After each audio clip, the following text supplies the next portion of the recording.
দেখেন বন্ধুরা, আমি যখন এই ভুট্টার কাজ করতেছিলাম তখন আমার ছেলে ভিডিওটা করেছে।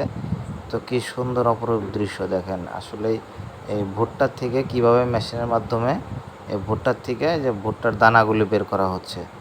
আমি পাশে অবশ্য দাঁড়িয়েছিলাম। এই পাশে দেখেন সারি সারি বস্তা। আহ, এই পাশে দেখেন, এই পাশে সারি সারি বস্তাগুলি এখানে ভুট্টা মানে বস্তাবন্দি করা আছে। এখন সেখান থেকে নিয়ে সবাই কী করতেছে, দ্রুত গতিতে ওই পুরা বস্তা ভরা এই মেশিনের ভিতরে ঢোকাচ্ছে। হ্যাঁ, অনেক সুন্দর এই দৃশ্যগুলি। গ্রামে ছাড়া এই দৃশ্যগুলি আসলে পাওয়া খুবই দুষ্কর। আমরা অবশ্য ভুট্টা থেকে অনেক খাবার, সুস্বাদু খাবার খাই, কিন্তু আসলে ভুট্টা কীভাবে তৈরি হচ্ছে, কীভাবে ভাঙানো হচ্ছে, আমরা অনেকেই কিন্তু এই বিষয়গুলি জানি না। অবশ্যই আপনাদের ভুট্টার বড় বড় যে বাধা হয় সেগুলো অবশ্য আমি দেখাতে পারতেছি না, কারণ সবগুলি বস্তা বন্দি অবস্থায় আছে। এখন দেখেন প্রত্যেকটা বস্তাকে 1 থেকে 1.5 মনের এক একটা বস্তা, সবগুলি বস্তা কিন্তু এখানে দেওয়া হচ্ছে। এই যে ক্যারেট, এই ক্যারেট ভর্তিও কিন্তু আপনার এই ভুট্টায় দেখেন।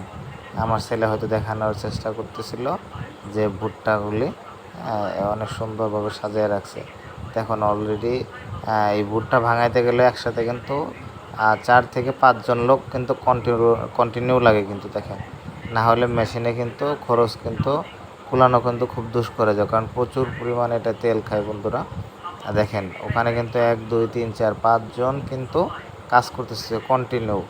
2 জনে বস্তা অল টাইম ঢোকানোর চেষ্টা করতেছে, একজন ওখান থেকে বের করতেছে, আর একজনে কী করতেছে দেখেন, আর একজনে উঠিয়ে দিচ্ছে। মানে টোটালে 5 থেকে 6 জন কন্টিনিউ কষ্ট করতেছে এবং এটার পিছনে।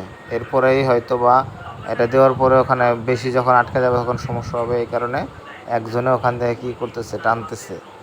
আর এটা যখন ভাঙানো শেষ হবে যে আনুমানিক এখানে 25 থেকে 30 মণ এখানে ভুট্টা হবে।